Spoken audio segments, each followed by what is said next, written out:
everyone. So in today's video we are going to learn about literals.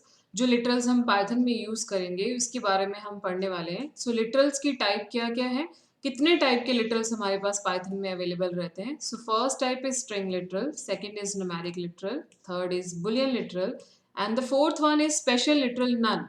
जो none literal है वो किस तरह से यूज करते हैं उसको भी हम देखेंगे. बट आज के वीडियो में हम क्या सीखने वाले हैं, स्ट्रिंग लिटरल्स को सीखने वाले हैं और इसके बारे में पढ़ने वाले. So let's start. So what do you mean by string literals. सबसे पहले तो ये पता होना चाहिए कि लिटरल्स होता क्या है. Literals are the constant value, the fixed value, ऐसी फिक्स वैल्यू जो अपने प्रोग्राम में हम यूज करते हैं बट उसको हम चेंज नहीं करते हैं. फिक्स्ड वैल्यूज को लिटरल्स बोला जाता है. और स्ट्रिंग टाइप के लिटरल्स कौन से होते हैं, ऐसी फिक्स वैल्यू जो स्ट्रिंग टाइप की होती है उनको स्ट्रिंग लिटरल्स कहा जाता है.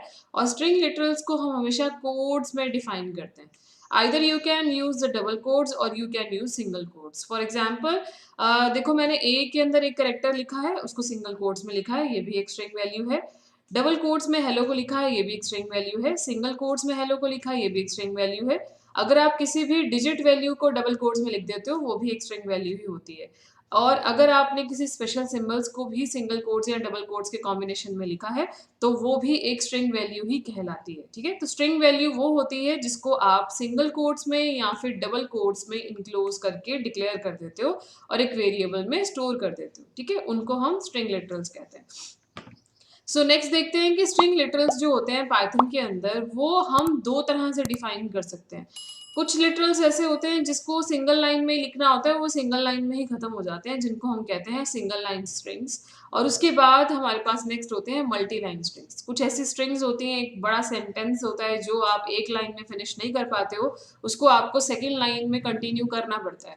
तो उस तरह के स्ट्रिंग्स को हम कहते हैं multi line strings. So let's see single line literals किस तरह से वर्क करते हैं. तो सिंगल लाइन लिटरल्स कौन से होते हैं. सिंगल लाइन लिटरल्स वो लिटरल्स होते हैं जिनको आप सिंगल कोट्स या फिर डबल कोट्स की हेल्प से डिक्लेयर करते हो और वो सिंगल लाइन में ही खत्म हो जाते हैं. वो एक वर्ड हो सकता है या एक सिंगल लाइन का सेंटेंस हो सकता है जिसको आप नेक्स्ट लाइन में कंटिन्यू नहीं करते हो, वो उसे कहते हैं सिंगल लाइन स्ट्रिंग. ठीक है, जैसे कि हमने एक वेरिएबल लिया है S1 और उसको हमने डबल कोट्स के अंदर एक वैल्यू दे दी है. डबल कोट्स के अंदर मैंने लिखा है कंप्यूटर, तो ये एक सिंगल लाइन स्ट्रिंग है. और उसके बाद आप देख सकते हैं कि एक और एग्जांपल लिखी है जिसके अंदर मैंने हेलो लिखा है बट उसको मैंने सिंगल कोट्स के अंदर लिखा है. तो आप डबल कोट्स यूज करो या सिंगल कोट्स यूज करो बट आपका जो भी वर्ड है या जो भी सेंटेंस है, स्ट्रिंग जो वैल्यू है आपकी, वो एक ही लाइन में खत्म हो जाती है, तो उनको हम सिंगल लाइन स्ट्रिंग कहते हैं. So what do you mean by multi line string. Multi line string ऐसी स्ट्रिंग्स होती है जिसको आप जब आप टेक्स्ट लिखते हो तो टेक्स्ट लिखने के टाइम पर वो नेक्स्ट लाइन में कंटिन्यू करती है आपकी स्ट्रिंग. तो इसमें मैंने लिखा sometimes you need to store some text spread across the multi line as one string. होती वो वन ही स्ट्रिंग है बट उसके अंदर का डेटा बहुत ज्यादा होता है. अगर आपको कंटिन्यूटी शो करनी है एक लाइन और दूसरी लाइन का जो स्ट्रिंग है उसके बीच में आपको कंटिन्यूटी रखनी है तो उसके लिए आप एक सिंबल यूज करेंगे, दैट इज बैकवर्ड स्लैश. कैसे लिखेंगे इसकी एग्जाम्पल देखते हैं. सो मैंने यहाँ पे S1 एक वेरिएबल लिया है and I have written computer is an in one line और मैंने नेक्स्ट लाइन में लिखा है इलेक्ट्रॉनिक डिवाइस. सो इन दोनों स्ट्रिंग की कंटिन्यूटी के लिए हमने बीच में लगा दी एक बैकवर्ड स्लैश. बैकवर्ड स्लैश से इंटरप्रेटर को समझ में आएगा कि फर्स्ट लाइन का कंटेंट और सेकेंड लाइन का कंटेंट आपस में कनेक्टेड है और ये एक ही स्ट्रिंग है. तो इन मल्टी लाइन स्ट्रिंग की डिक्लेरेशन के टाइम पे आपको बैकवर्ड स्लैश को यूज करना होता है. सो इसको डिक्लेयर करने का एक और वे है, अगर आप ट्रिपल कोट्स का कॉम्बिनेशन ले लेते हैं इन द स्टार्टिंग और आप ट्रिपल कोट्स को लास्ट में एंड कर देते हैं तो इसमें आपको बैकवर्ड स्लैश नहीं लगाना पड़ता है, ये ऑटोमेटिकली कंटिन्यूटी के अंदर चलता रहता है और एक ही स्ट्रिंग बनती है. आप मल्टी लाइन के अंदर स्ट्रिंग को लिखते हो बट ये एक ही स्ट्रिंग कहलाती है. सो मैं इसका प्रैक्टिकल आपको करके दिखाती हूँ. ये तो हमने थ्योरेटिकल पार्ट किया था. सो अब मैं आपको आइडल स्क्रीन पे लेके चलती हूँ और इसका प्रैक्टिकल करते हैं. सो आइडल की स्क्रीन पर हम आ चुके हैं और यहाँ पे हम प्रैक्टिकल करके देखते हैं. सबसे पहले एक वेरिएबल लेते हैं जिसके अंदर हम कोई एक स्ट्रिंग वैल्यू को स्टोर करवाते हैं डबल कोट्स के अंदर और फिर हम उसको प्रिंट करवाते हैं. सो देखिए यहाँ पे अगर हम S1 को प्रिंट करवा रहे हैं तो कंप्यूटर हमारा वर्क कर रहा है. अब ये था हमारा सिंगल लाइन टेक्स्ट, हमारा सिंगल लाइन स्ट्रिंग थी जिसके अंदर हमने डबल कोट्स लगाए और अपना वर्क कर लिया.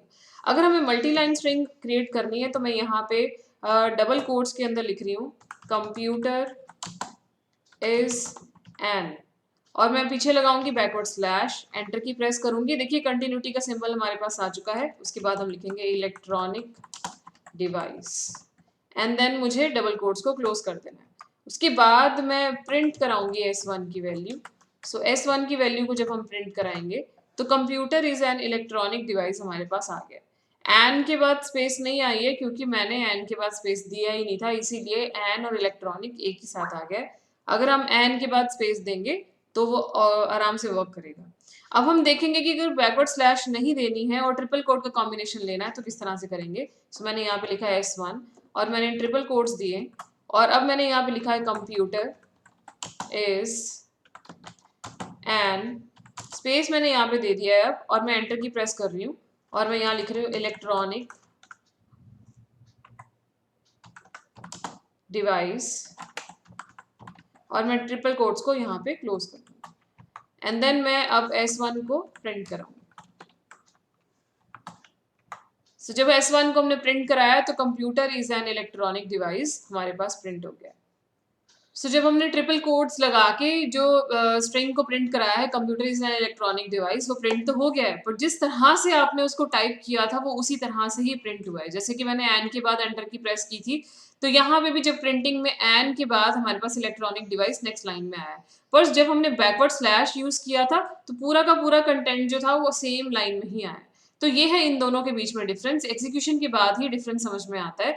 सो जो हमारा अब मैं दोबारा से एक बार रिपीट कर रही हूँ कि सिंगल जो हमारे पास स्ट्रिंग होता है उसको हम डबल कोट्स में लिखते हैं, और अगर आपको कंटिन्यूटी के लिए मल्टी लाइन स्ट्रिंग क्रिएट करना है तो उसके लिए आप बैकवर्ड स्लैश लगाओगे। इसमें आप जो भी लिखोगे वो एक ही लाइन के अंदर आपका कंटेंट आएगा। अगर आपने ट्रिपल कोट्स के अंदर डाटा को लिखा तो उसके अंदर आपका डेटा कंटिन्यूटी में ही चलता है, पर जिस तरह से जिस नेक्स्ट लाइन में अगर आप जा रहे हो, अगर आप उससे नेक्स्ट लाइन में जा रहे हो, पैराग्राफ क्रिएट कर रहे हो, जिस तरह से आप टाइप करोगे एग्जैक्टली वैसे ही आपके सामने प्रिंट हो जाएगा। आई थिंक आपको स्ट्रिंग लिटरल क्लियर हो चुके हैं। नेक्स्ट वीडियो में हम करेंगे numeric literal. See you in the next video, bye bye.